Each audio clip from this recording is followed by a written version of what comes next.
نحمده ونصلي ونسلم على رسوله الكريم اما بعد فاعوذ بالله من الشيطان الرجيم بسم الله الرحمن الرحيم قال الله تبارك وتعالى في القرآن المجيد والبرهان الرشيد لقد جاءكم رسول من أنفسكم عزيز عليه ما عنتم حريص عليكم بالمؤمنين رؤوف رحيم قال الله تبارك وتعالى في المقام الآخر وما كان الله ليعذبهم وأنت فيهم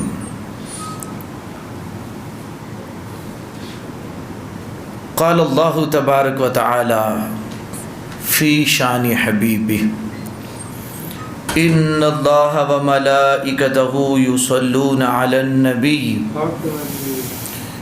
يا أيها الذين آمنوا صلوا عليه وسلموا تسليما الصلاة والسلام عليك يا سيدي يا رسول الله وعلى آلك وأصحابك يا سيدي يا حبيب الله اللهم صل على سيدنا ومولانا وملجأنا ومأوانا محمد وعلى آلہ وأصحابہ اجمعین.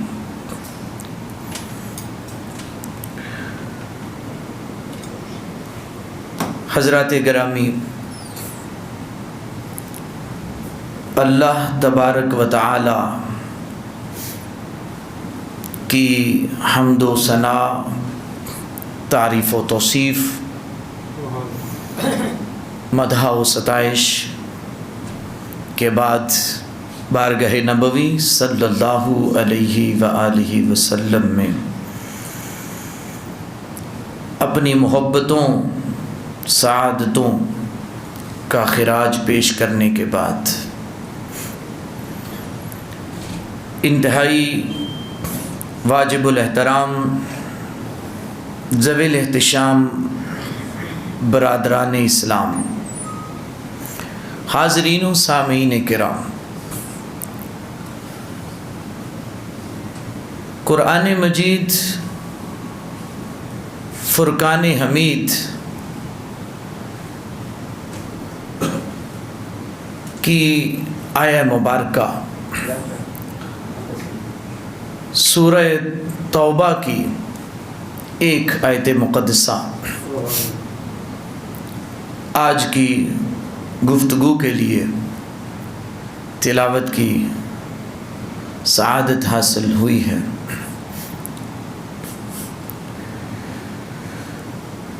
جس میں اللہ رب العزت نے آپ صلی اللہ علیہ وآلہ وسلم کی عظمت کو بیان فرمایا ہے. اس آیت کا انتخاب اس لیے کیا گیا کہ آج کے دور کے تناظر میں اس پہ غور کرنے کی ضرورت ہے.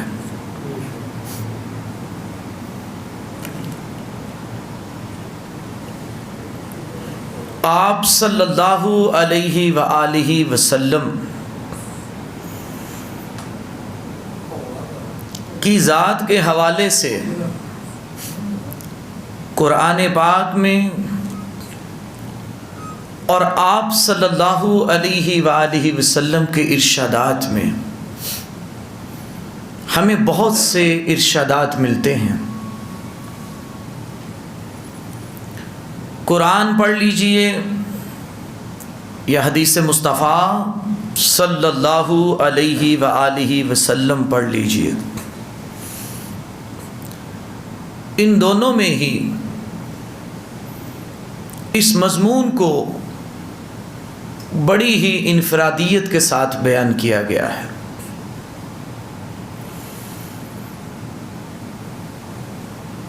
بعض مقامات پر تو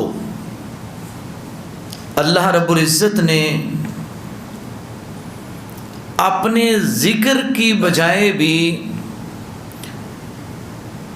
ذکر مصطفیٰ صلی اللہ علیہ وآلہ وسلم پر اکتفا کرتے ہوئے فرما دیا کہ ان کا بیان ہمارا ہی بیان ہے۔ اشارہ کرتا ہوں من یطیع الرسول فقد اطاع اللہ۔ حدیث میں فرمایا لا یؤمن احدکم، بھائی ایمان ہی مل نہیں سکتا اس شخص کو جس کے سینہ میں محبت مصطفیٰ نہ ہو۔ اور پھر اللہ رب العزت نے فرمایا کہ من یطیع الرسول فقد اطاع اللہ۔ ارشاد ربانی ہے کہ جس نے رسول صلی اللہ علیہ وآلہ وسلم کی اطاعت کر لی تو اس نے گویا میری ہی اطاعت کر لی۔ حضرات گرامی، اسی تناظر میں یہ آج کی گفتگو ہے۔ سابقہ کا تذکرہ بھی اس میں ہوگا، اور پھر آج جو سوالات اٹھائے جاتے ہیں کہ یہ امت جس میں بہت سے عیوب پائے جاتے ہیں، ساری امتوں کے عیبوں کو اگر جمع کریں تو مجموعی طور پر اس امت میں وہ عیب نظر آتے ہیں۔ کیا وجہ ہے کہ یہ امت بچی ہوئی ہے؟ آخر اس کے پیچھے کیا راز پوشیدہ ہے؟ حضرات گرامی، ساری امتوں کا تذکرہ تو ابھی میں نہیں کر سکوں گا، اشارتاً مختصر بات ہوگی۔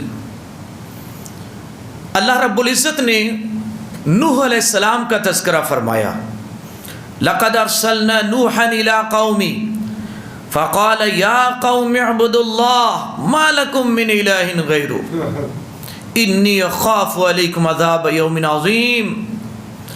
اللہ رب العزت نے نوح علیہ السلام کا تذکرہ فرمایا کہ اپنی قوم کو تبلیغ فرما رہے ہیں، اور پھر فرماتے ہیں قوم نے یہ کہا کہ انی اذا لفی ضلال مبین، آپ ہمیں نصیحت کرتے ہیں، ہم تو آپ کو گمراہ معاذ اللہ استغفر اللہ خیال کرتے ہیں۔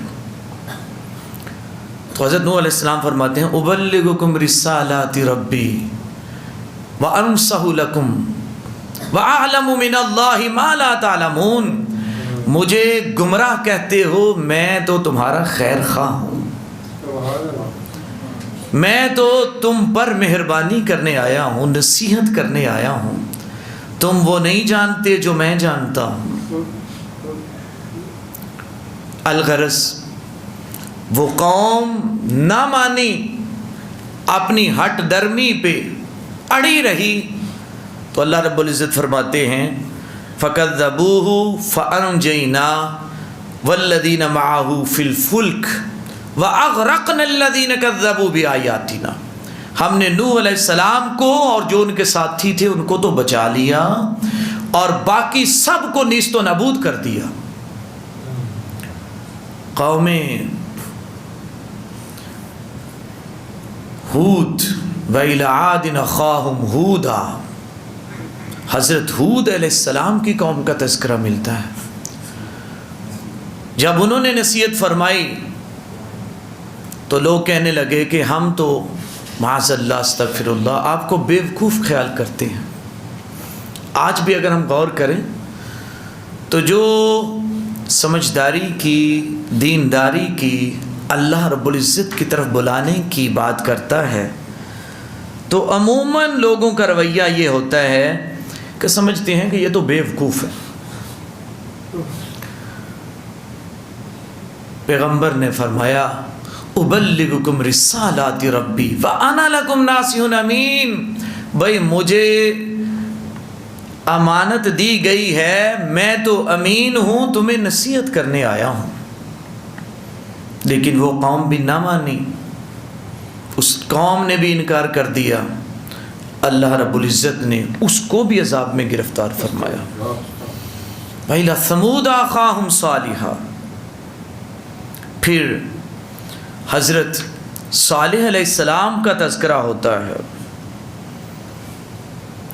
صالح علیہ السلام نے بھی اللہ رب العزت کی دعوت دی، دین حق کی تبلیغ فرمائی، وہ قوم نہ مانی، اس قوم پر بھی عذاب نازل ہوتا ہے۔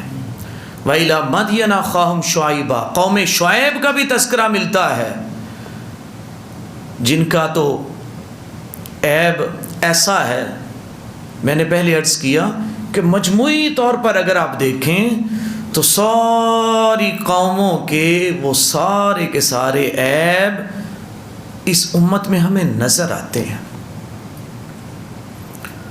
قد جاءتکم موعظۃ من ربکم فاوفوا الکیل والمیزان، ناپ تول میں کمی بیشی کیا کرتے تھے وہ۔ تو آج اگر ہم غور کریں، کیا یہ مرض آج نہیں ملتا ہمیں؟ یہ عیب کیا آج ہمیں دیکھنے کو نہیں ملتا، بلکہ بدرجہ عتم ملتا ہے؟ میرے بھائیوں، اللہ رب العزت نے انبیاء کرام اور ان کی اقوام کے تذکرے کرتے ہوئے حضرت موسیٰ علیہ السلام کا تذکرہ بھی فرمایا اسی سورہ میں، جس کے پس منظر میں بیان کر رہا ہوں کہ اللہ تعالیٰ نے حضرت موسیٰ علیہ السلام کو معجزات عطا فرمائے، ایسے ایسے معجزات عطا فرمائے کہ جو ان کے مقابلے میں لوگ آئے تھے، بہت بڑے جادوگر، لیکن اس کے باوجود جب انہوں نے دیکھا کہ ہمارا جس سے مقابلہ ہو رہا ہے یہ تو کوئی جادو نہیں ہے بلکہ یہ تو کوئی حقیقت ہی ہے، تو فوراً سے جب حق ان پر کھل گیا تو ربی موسیٰ و ہارون، فوراً سے کہنے لگے ربی موسیٰ و ہارون، ہم موسیٰ و ہارون کے رب پر ایمان لاتے ہیں۔ یہ وہ لوگ تھے کہ پہلے ان کا حال اور تھا، جب فرعون کی طرف سے میدان میں آئے تو کہنے لگے قالوا ان لنا لاجرا ان كنا نحن الغالبین، ہمیں کوئی اجر بھی ملے گا اگر ہم اس مقابلے میں جیت جاتے ہیں؟ مطلب یہ تھا کہ ہم بہت بڑے جادوگر ہیں، تو اگر ہمارا جادو سر چڑھ کر بولنے لگے گا تو کیا ہمیں کچھ نوازا بھی جائے گا، انعامات بھی دیے جائیں گے؟ قال نعم وانکم لمن المقربین، تو فرعون نے جواب دیا تھا تم انعام کی بات کرتے ہو، تم تو ہمارے مقربین ہو جاؤ گے، ہمارے انتہائی قربت میں آ جاؤ گے۔ بھائی جو بادشاہ کا قریب ہو جاتا ہے، جس کو بادشاہ کا قرب مل جاتا ہے، تو بتائیے کوئی انعام پیچھے رہ جاتا ہے؟ فرعون نے یوں کہا۔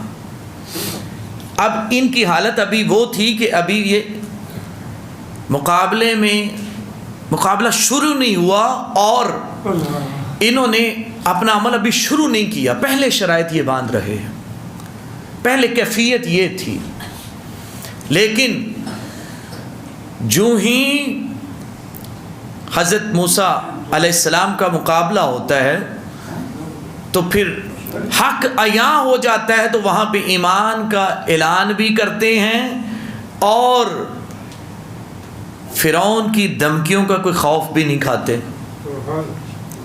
فرعون نے یہ کہا قال فرعون آمنتم به قبل ان آذن لکم، کہ میری اجازت کے بغیر ہی تم ایمان لے آئے، یہ بڑے مکر کی بات ہے، تمہیں مزہ چکھاؤں گا، تمہارے ہاتھ پاؤں الٹی سمت میں کاٹ دوں گا، لو قطعن ایدیکم وارجلکم من خلاف ثم لأصلبنکم اجمعین، پھر تمہیں سولی چڑھاؤں گا سب کو۔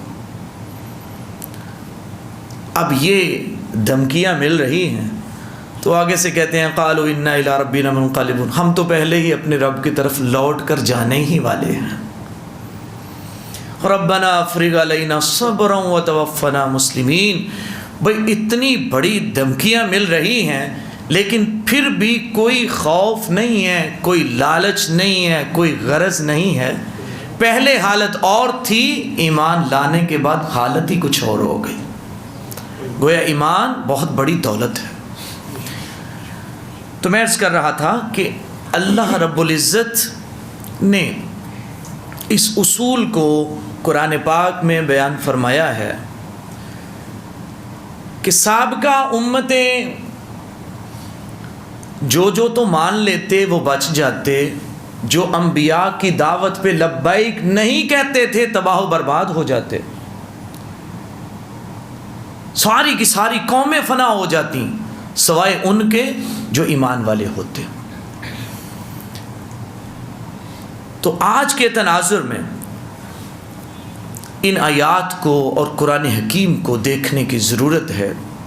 دوست یہ بات بھی کرتے ہیں کہ کیا وجہ ہے کہ سارے کے سارے عیب تو اس امت میں دکھائی دیتے ہیں لیکن پھر بھی بچی ہوئی ہے۔ حضرات گرامی، حضرت موسیٰ علیہ السلام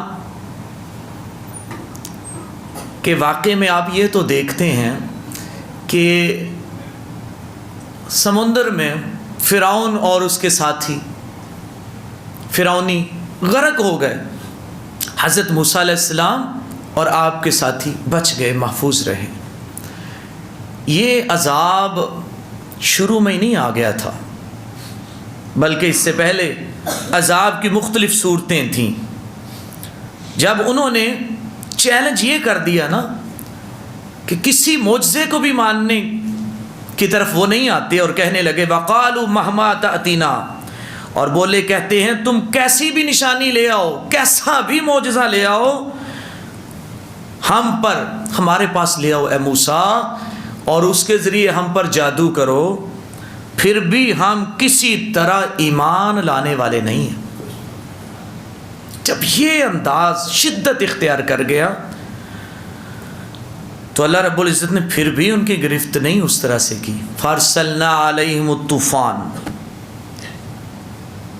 ان پر طوفان کو بھیجا، سخت آندھی چلنا شروع ہوئی اور اندھیرا ہو گیا، کثرت سے بارش ہوئی، پورا ہفتہ یہی سلسلہ ہوا۔ اب جو موسیٰ علیہ السلام یا ان کے ساتھی تھے وہ لوگ محفوظ رہے اور یہ لوگ اس طوفان میں گر گئے۔ جب یہ کیفیت انہوں نے دیکھی، حالانکہ بنی اسرائیل وہ لوگ جو حضرت موسیٰ علیہ السلام کو ماننے والے تھے اور یہ فرعونی، ان لوگوں کے گھر بھی قریب قریب تھے، تو جو حق والے تھے وہ بچے رہے اور ان کے گھروں میں ایک طوفانی سا ماحول بن گیا۔ پھر وہ لوگ عاجز ہو کر کہنے لگے موسیٰ ہمارے لیے دعا فرمائیے کہ یہ مصیبت ہم سے ٹل جائے، ہم ایمان لے آئیں گے۔ حضرت موسیٰ علیہ السلام نے پھر ان کے لیے دعا کر دی، التجا کر دی باری تعالیٰ ان کو عذاب سے، اس طوفان سے، اس مصیبت سے بچا لے۔ جو ہی ان کے لیے دعا ہوئی تو وہ عذاب ان سے ختم ہو گیا، ان کو دوبارہ سے ہریالیاں مل گئیں، دوبارہ سے ان کے کھیت شاداب اور درخت عام ہو گئے، حتیٰ کہ پھر ان کو نعمتیں ملنے لگیں، لیکن اس کے بعد پھر انہوں نے دوبارہ سے نافرمانی شروع کر دی. تو فرمایا کہ طوفان پہلے بھیجا، والجرادا، اور پھر ٹڈیاں ان پر ہم نے وارد کر دی. ان کے گھروں میں وہ لیٹتے، ان کے اوپر وہ چڑھ جاتی، وہ کھانا پکاتے کھانے کے اندر گھس جاتی، ہنڈیا کے اندر گر جاتی. الغرض کہیں بھی ہوتے تو وہ اس عذاب میں گرفتار تھے. نہ وہ آرام کر سکتے تھے، نہ وہ کوئی چیز کھا سکتے تھے، نہ انہیں کوئی اطمینان حاصل تھا. اور یہ بھی پورا ہفتہ یہ کیفیت بھی رہی.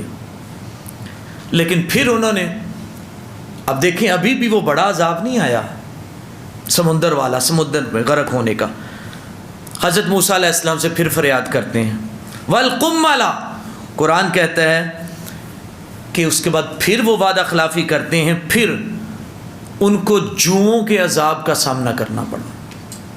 ان کے کھانوں میں جوئیں پڑ گئیں، ان کے سر میں جوئیں پڑ گئیں، اور جہاں کہیں وہ لیٹتے بیٹھتے اٹھتے چلتے پھرتے ہر جگہ جوئیں ہی جوئیں ان کے ارد گرد ہو جاتی. کوئی چیز کھانے لگتے تو اس میں سامنے جوئیں ہی آ جاتی. کچھ کھا بھی نہیں سکتے تھے، کچھ پی بھی نہیں سکتے تھے. حضرت موسیٰ علیہ السلام کے بارگاہ میں پھر آتے ہیں، آپ پھر دعا کر دیتے ہیں، وہ پھر اس سے بچ جاتے ہیں. والضفادع، اس کے بعد پھر وہ دوبارہ گناہوں میں آلودہ ہو جاتے ہیں. پھر ان پر مینڈکوں کا عذاب آتا ہے. اب مینڈکوں کی بھی صورتحال ایسی ہوتی ہے کہ ہر جگہ میں، ان کے کھانوں میں، ان کے پانی میں، ان کے بستر پہ، ان کے گھروں میں، ان کے کمروں میں مینڈکوں کی کثیر تعداد اکٹھی ہو جاتی ہے. گویا پھر وہ بے چین ہو جاتے ہیں. اس کے بعد پھر رجوع ہوتا ہے، پھر دوبارہ سے گناہوں میں آلودہ ہوتے ہیں. والدما، پھر خون، ہر طرف خون ہی خون ہو جاتا ہے. حضرات گرامی، آخر کار جب وہ ساری حدیں توڑ دیتے ہیں تو پھر جا کے وہ عذاب ہے جس کا تذکرہ آپ سنتے ہیں. ادرکہ الغرق، جب سمندر میں وہ لوگ غرق ہوتے ہیں. میں بتانا یہ چاہتا ہوں کہ سابقہ جو پہلی امتیں ہیں ان کے حالات کو آپ پڑھتے ہیں تو آپ دیکھتے ہیں کہ آخر کار وہ اجتماعی عذاب میں بھی گرفتار ہو جاتے ہیں. کیا وجہ ہے کہ امت محمدیہ صلی اللہ علیہ وآلہ وسلم یہ امت بچی ہوئی ہے؟ حالانکہ اگر ہم گناہوں کو دیکھیں، عیبوں کو دیکھیں، ان کے معاملات کو دیکھیں تو ان کے معاملات چاہے حقوق اللہ سے تعلق رکھنے والے ہوں، چاہے حقوق العباد سے ان کا تعلق ہو، ہر لحاظ سے ہی گرے ہوئے حالات ہیں، گری ہوئی کیفیت ہے، پھر بھی بچے ہوئے ہیں. قرآن اس کی طرف اشارہ فرماتا ہے. لقد جاءکم رسول من انفسکم عزیز عزیز علیہ ما عنتم حریص علیکم بالمؤمنین رؤوف الرحیم. بے شک تمہارے پاس تم ہی میں سے ایک عظیم رسول آ گئے. عزیز علیہ، میں نے سابقہ انبیاء کا بھی تذکرہ کیا کہ وہ بھی بڑے شفیق تھے، وہ بھی نصیحت اور وہ بھی بڑا درد رکھتے تھے اور نصیحت کا ہی ان کا بھی انداز تھا. لیکن اللہ رب العزت نے آپ صلی اللہ علیہ وآلہ وسلم کا تذکرہ جب فرمایا تو فرمایا کہ ایک ایسے عظیم رسول تمہارے پاس آ گئے، عزیز علیہ ما عنتم، تمہارا مشقت میں پڑنا اس کو بہت پریشان کرتا ہے. تمہارا مشقت میں پڑنا اس کو بہت پریشان کرتا ہے. حریص علیکم، وہ بہت ہی حریص ہے کس بات پہ کہ وہ چاہتا ہے تم کامیاب ہو جاؤ، تمہیں کامیابی مل جائے. حضور صلی اللہ علیہ وآلہ وسلم کا بیان ہو رہا ہے اور اس امت کا تذکرہ ہو رہا ہے اور اس تعلق کو بیان کیا جا رہا ہے۔ حضرات گرامی، آپ صلی اللہ علیہ وآلہ وسلم کی سیرت پاک کو اگر ہم دیکھیں تو اس آیت میں آپ کو رؤوف بھی کہا گیا ہے، رحیم بھی کہا گیا ہے، اور آپ صلی اللہ علیہ وآلہ وسلم کے معمولات کو دیکھیں تو آپ بعض اوقات اس قدر شفقت، اس قدر شفیق ہونے کا مظاہرہ فرماتے ہیں کہ خود کوئی چیز پسند ہے لیکن اس کو چھوڑ دیتے ہیں، خود کوئی کام کرنا آپ کو بڑا پسند ہے لیکن نہیں کرتے، ترک کر دیتے ہیں، رک جاتے ہیں۔ بہت سے واقعات ہیں، سب کو بیان کرنا ممکن نہیں۔ مسواک کی ایک مثال لیں کہ آپ صلی اللہ علیہ وآلہ وسلم فرماتے ہیں، صحیح مسلم شریف کی روایت ہے، حدیث پاک ہے، حضرت ابو ہریرہ رضی اللہ تعالیٰ عنہ اس کو روایت کرتے ہیں کہ اگر مجھے اپنی امت پر دشواری کا اندیشہ نہ ہوتا کہ لوگ مشقت میں پڑ جائیں گے، اگر مجھے یہ اندیشہ نہ ہوتا تو میں ہر نماز کے لیے، مجھے مسواک اتنی عزیز ہے، مجھے اس سے اتنی محبت ہے کہ ہر نماز کے لیے اس کو فرض قرار دیتا۔ لیکن سرکار علیہ الصلوۃ والسلام نے اس کو فرض قرار نہیں دیا۔ پسند ہے بہت، محبت بہت ہے، لیکن صرف اور صرف اس امت کے لیے کہ کہیں ان کو دشواری کا سامنا نہ کرنا پڑے تو اپنی پسندیدہ چیز کو چھوڑ دیا۔ حضرات گرامی، آپ صلی اللہ علیہ وآلہ وسلم کی نماز کے حوالے سے بھی صحیح بخاری میں حدیث پاک ملتی ہے۔ حضرت عائشہ صدیقہ رضی اللہ تعالیٰ عنہ روایت فرماتی ہیں کہ آپ صلی اللہ علیہ وآلہ وسلم ایک رات مسجد میں اپنے نماز پڑھی، لوگوں نے بھی آپ کی اقتداء میں نماز پڑھی۔ اب یہ وہ نماز ہے کہ جو عشاء کی نماز نہیں ہے، یا تہجد کی نماز بھی نہیں ہے، فجر کی نماز بھی نہیں ہے رات کی نماز، اس کا تذکرہ ہمیں ملتا ہے۔ آپ نے نماز شروع فرمائی تو لوگوں نے بھی آپ کو دیکھ کے آپ کی اقتداء میں نماز شروع کر دی۔ پھر دوسری رات بھی آپ نے یہی عمل کیا تو لوگ پہلے کی نسبت زیادہ ہو گئے، تعداد کثیر ہو گئی، کثرت ہو گئی، زیادہ لوگ آئے۔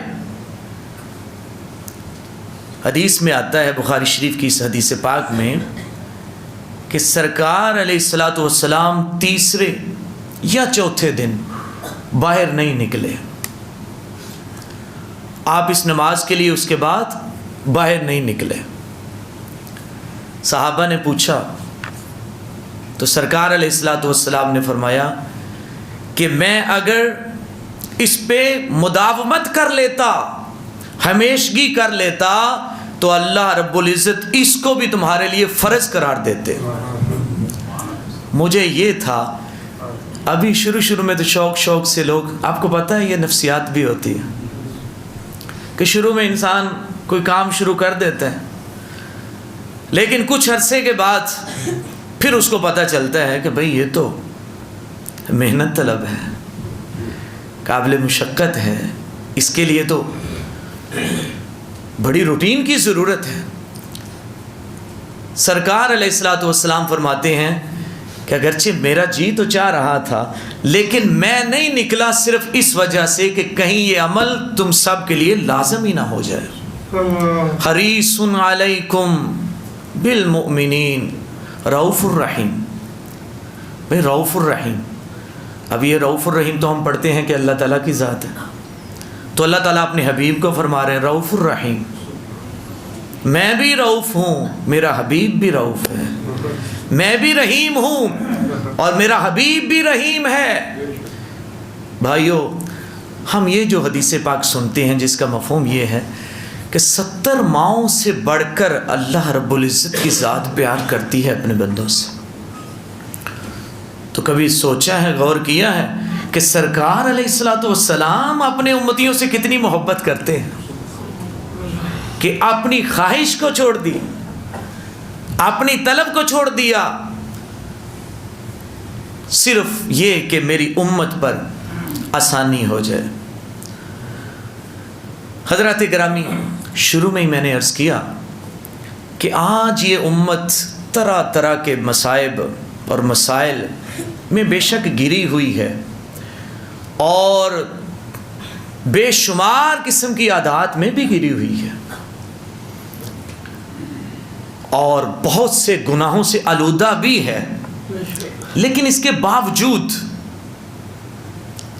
باوجود غور کرنے والی بات یہ ہے کہ یہ بڑے عذاب سے، یہ چند ایک جو میں نے تذکرہ بھی کیا پہلے حضرت موسیٰ علیہ السلام کی قوم کا، تو دیکھا جائے تو وہ عذاب بھی کچھ کم نہیں تھے،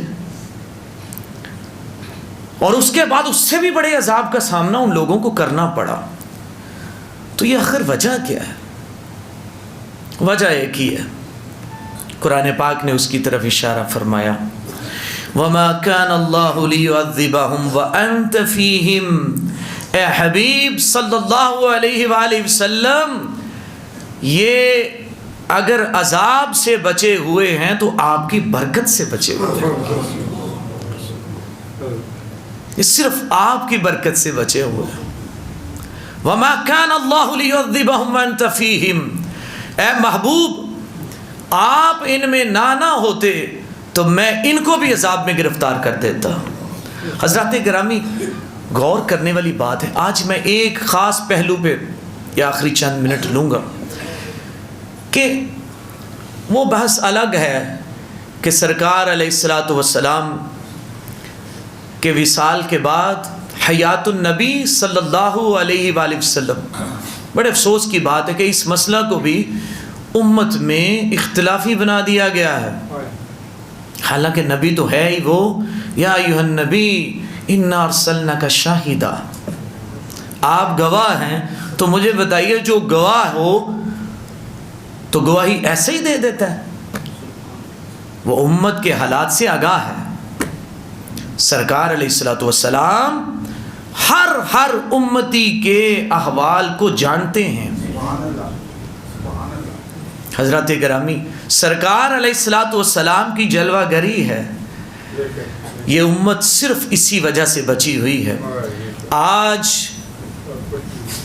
سرکار علیہ الصلوۃ والسلام کے حوالے سے کہیں بھی، کسی جگہ پر بھی، کسی سٹیج پر بھی، کسی نوعیت کی بھی کوئی بات کی جائے یا کوئی کرے، مجھے بتائیے، ہم اپنے گھر والوں کے خلاف تو بات سن سکتے ہیں، اپنے خلاف بات سن لیتے ہیں بعض اوقات، بھئی اپنے عزیز و اقارب کے خلاف بھی بعض اوقات ہم حکمت عملی کا مظاہرہ کرتے ہوئے خاموش رہتے ہیں، کسی کو اس کا جواب نہیں دیتے، لیکن سرکار علیہ الصلوۃ والسلام کی جب بات آتی ہے تو چھوٹا سا بچہ بھی خاموش نہیں رہتا،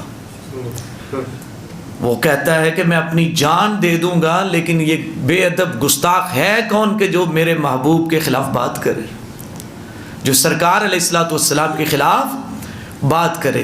یہ جذبہ ہے۔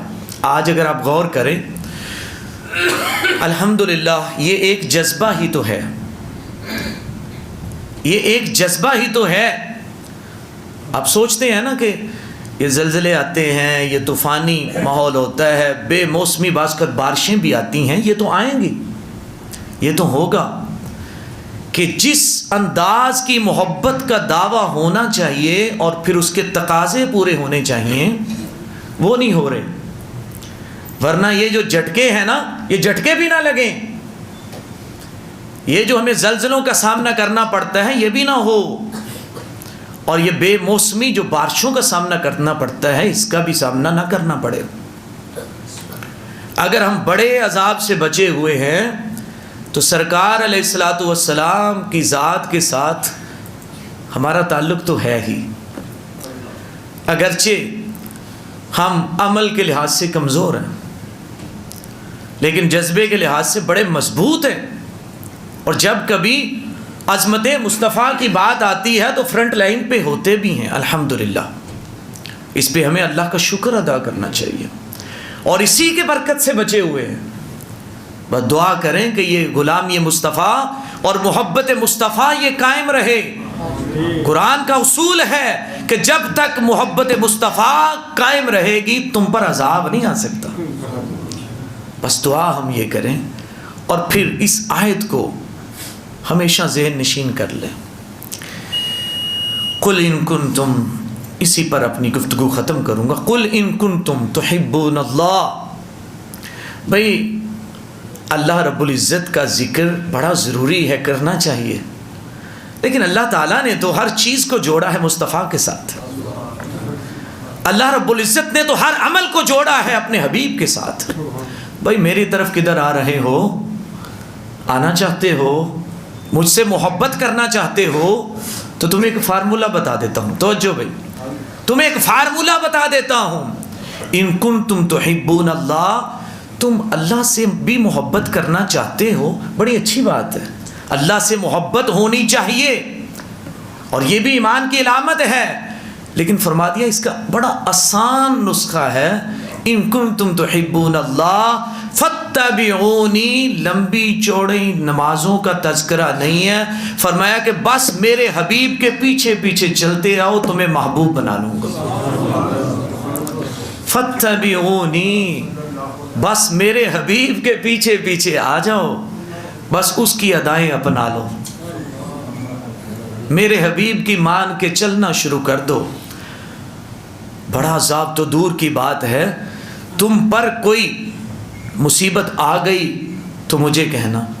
اب اس موضوع پہ دوسرے تناظر میں بھی گفتگو ہو سکتی ہے، لیکن ابھی وقت نہیں، بس اتنا ہی ذہن نشین رہے کہ وما آتاکم الرسول فخذوہ وما نہاکم عنہ فانتہوا، تمہیں رسول اللہ صلی اللہ علیہ وآلہ وسلم، بھئی قرآن کہہ رہا ہے، اللہ کہہ رہا ہے، اللہ تعالیٰ یہ نہیں فرما رہے کہ میں تمہیں جو دے دوں وہ لے لو اور جس سے میں روک دوں، فرمایا کہ جو میرا حبیب تمہیں دے دے وہ لے لو، اور میرا حبیب جس سے روک دے اس سے رک جاؤ۔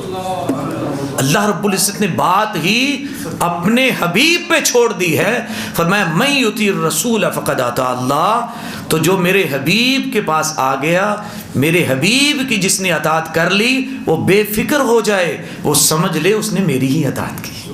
وما علینا الا البلاغ۔